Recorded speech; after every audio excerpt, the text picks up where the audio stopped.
Lingkungan alam. Apa yang ada di benak kalian ketika mendengar dua kata itu? Apakah pepohonan, bebatuan, air, hewan, atau tanaman? Selain sebagai objek pariwisata, perairan Teluk Kendari ini juga merupakan habitat bagi flora dan fauna yang hidup di air, di mana hasil ekosistem pada perairan itulah yang juga menjadi sumber pendapatan bagi penduduk kawasan pesisir. Namun, seiring berjalannya waktu, pemanfaatan sumber daya alam secara berlebihan menjadi penyebab pencemaran lingkungan itu sendiri. Salah satunya ialah air pantai yang tercemar oleh limbah minyak, baik itu limbah yang berasal dari daratan maupun tumpahan minyak dari kapal-kapal yang berlayar di kawasan perairan. Hal tersebut inilah yang bisa berdampak pada kerusakan ekosistem, seperti kematian organisme maupun plankton-plankton yang hidup di air.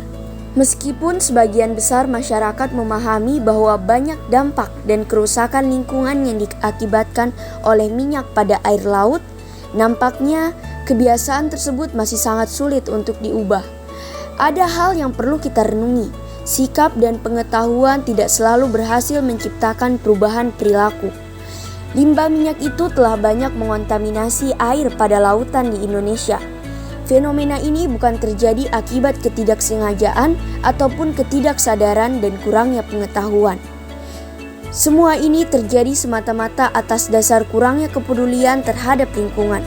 Padahal, lingkungan alam merupakan penunjang keberlangsungan hidup manusia.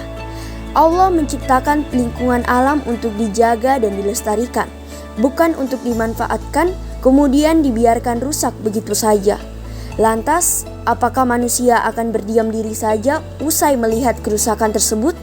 Tentu saja tidak. Semua kebaikan berawal dari diri kita sendiri. Tidak ada salahnya bila kita berani memulai dengan beberapa upaya yang dapat kita lakukan untuk menjaga kelestarian alam. Salah satunya yaitu penerapan bioteknologi dengan memanfaatkan bakteri pengunyah minyak. Minyak terbukti menjadi pencemar lautan nomor 1. Separuhnya dihasilkan dari aktivitas industri dan kegiatan pelayaran hingga kecelakaan kapal tanker. Lautan Indonesia menjadi jalur kapal tanker internasional rawan akan tercemar limbah minyak. Namun, Laut Indonesia juga memiliki mekanisme tersendiri untuk menetralisasi pencemaran tersebut. Laut Indonesia kaya akan mikroba pengunyah minyak yang mampu meremediasi kawasan tercemar. Dengan demikian, penanggulangan akan pencemaran perairan oleh minyak dapat dilakukan dengan mengupayakan yaitu perkembangbiakan bakteri Pseudomonas fluorescens. Bakteri tersebut merupakan bakteri gram negatif yang bersifat saprofit non-patogenik dan hidup mengeloni tanah, air, serta perakaran tanaman. Bakteri ini berbentuk batang, berflagela, serta dapat memancarkan cahaya berwarna hijau atau biru jika diamati di bawah sinar ultraviolet. Selain berperan sebagai bakteri antagonis, PGPR dan dekomposer, Pseudomonas fluorescens juga berperan sebagai bioremediator. Bioremediasi adalah proses remediasi atau pemulihan area terpolusi menggunakan mikroba sebagai agen pendegradatornya. Bioremediasi dapat dilakukan dengan dua teknik, yaitu bioaugmentasi dan biostimulasi. Bioaugmentasi ini yang merupakan teknik menebarkan mikroba ketika terjadi pencemaran. Penggunaan Pseudomonas sebagai bioremediator terhadap pencemaran itu baik, tetapi dalam terminologi pekerjaan institusi lingkungan hidup dikenal ada 3 tahapan besar upaya pengendalian pencemaran, yaitu yang pertama pencegahan, yang kedua penanggulangan, dan yang ketiga pemulihan. Nah, pencegahan di sini sangat penting. Kita cegah agar sumber-sumber pencemar tersebut tidak masuk ke perairan kita. Itu langkah yang paling pertama kita lakukan, dicegah agar tidak masuk. Caranya seperti apa? Jangan dibuang ke lingkungan, jangan dibuang langsung ke lingkungan. Kemudian yang kedua adalah penanggulangan. Penanggulangan di sini adalah misalnya minyak-minyak, oli bekas, minyak jelantah bekas penggorengan jangan dibuang ke lingkungan, melainkan ditampung di dalam wadah Dan untuk diketahui bahwa oli bekas ini sudah ada pengumpul berizinnya, dan oli bekas ini selanjutnya dimanfaatkan kembali, diolah kembali menjadi sumber daya baru. Demikian pula dengan minyak jelantah, itu bisa didaur ulang kembali. Jadi sehingga di sini ada proses ekonomi sirkular, yaitu pemanfaatan limbah kembali menjadi sumber daya. Yang ketiga adalah pemulihan. Nah, penggunaan bakteri sebagai pemecah, pendegradasi lemak, disinilah fungsinya dalam dalam upaya pemulihan. Ketika limbah tersebut telah masuk ke lingkungan, maka limbah-limbah tersebut harus dipulihkan dengan antara lain yang cukup familiar, efektif adalah menggunakan bioremediasi. Dan ini penggunaan mikrobiologi ini relatif aman dibanding penggunaan bahan-bahan kimia. Dalam bentuk minyak dan lemak, antara lain dari bengkel, dari rumah makan, memang sangat mencemari perairan ya. Mula-mula dia dibuang ke lingkungan melalui drainase masuk ke sungai, dan sungai ini bermuara ke Teluk Kendari dan akhirnya mencemari Teluk Kendari.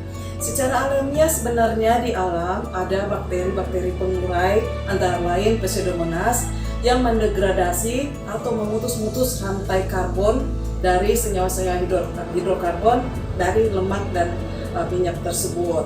Tetapi ketika jumlah atau volume kuantitas dari minyak lemak ini yang masuk ke lingkungan melampaui dari kemampuan bakteri-bakteri pengurai tersebut, maka akan terjadi pencemaran. Ini yang disebut dengan baku mutu, kualitas air telah dilampaui. Ketika dilampaui, maka dinyatakan perairan tersebut tercemar. Untuk menyelamatkan biota-biota laut dan kemudian menyelamatkan masyarakat yang hidup dalam pesisir khususnya di Teluk Kota Kendari itu, maka harus ditemukan yang namanya bioteknologi yang lebih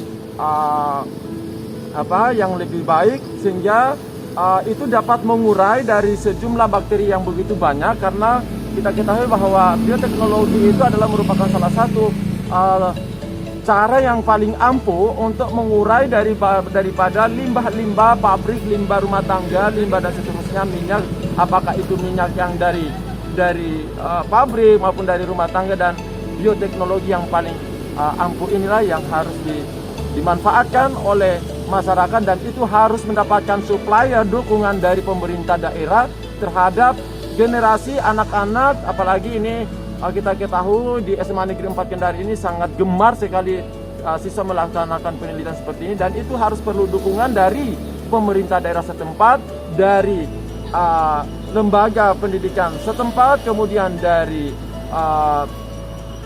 tim-tim yang ikut dalam penelitian itu perlu mendapatkan supplier baik dari non fisik maupun ekonomi, keuangan, dana dan seterusnya. Itu harus ditunjang sehingga itu akan menghasilkan hasil yang terbaik.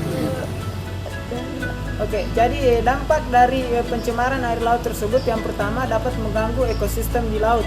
Kemudian yang kedua dapat mengancam mata pencaharian warga setempat. Kemudian yang ketiga dapat mengganggu kesehatan, karena jika ikan yang telah terkontaminasi oleh zat kimia tersebut dikonsumsi oleh tubuh, maka akan berpotensi mengganggu kesehatan. Dengan kinerjanya membasmi tumpahan minyak di laut, bakteri hasil bioteknologi ini tidak akan merusak ekosistem kelautan. Justru berpotensi menghidupkan kembali ekosistem yang terjadi dengan terciptanya rantai makanan baru, yaitu dengan bakteri akan memakan minyak, plankton akan memakan bakterinya, dan begitu rantai makanan akan terus berlanjut. Pemanfaatan bioteknologi ini dapat digunakan dalam skala besar dan berlanjut ditumpahkan di area laut yang tercemar.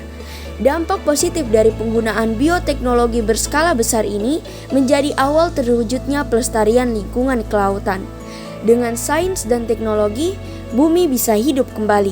Penelitian ini juga pernah dilakukan oleh pakar oseanografi, yaitu Vasilios Mamaloukas yang berasal dari Prancis, yaitu membuat penelitian di pintu masuk pelabuhan Piraeus di Yunani. Dengan akibat yang sama, yaitu tumpahan minyak dari kapal. Penelitian ini menggunakan objek bakteri sebagai pembasmi minyak di laut. Untuk itu, marilah kita bersama-sama menjaga kelestarian lingkungan untuk menciptakan Indonesia yang elok dan bebas dari pencemaran lingkungan.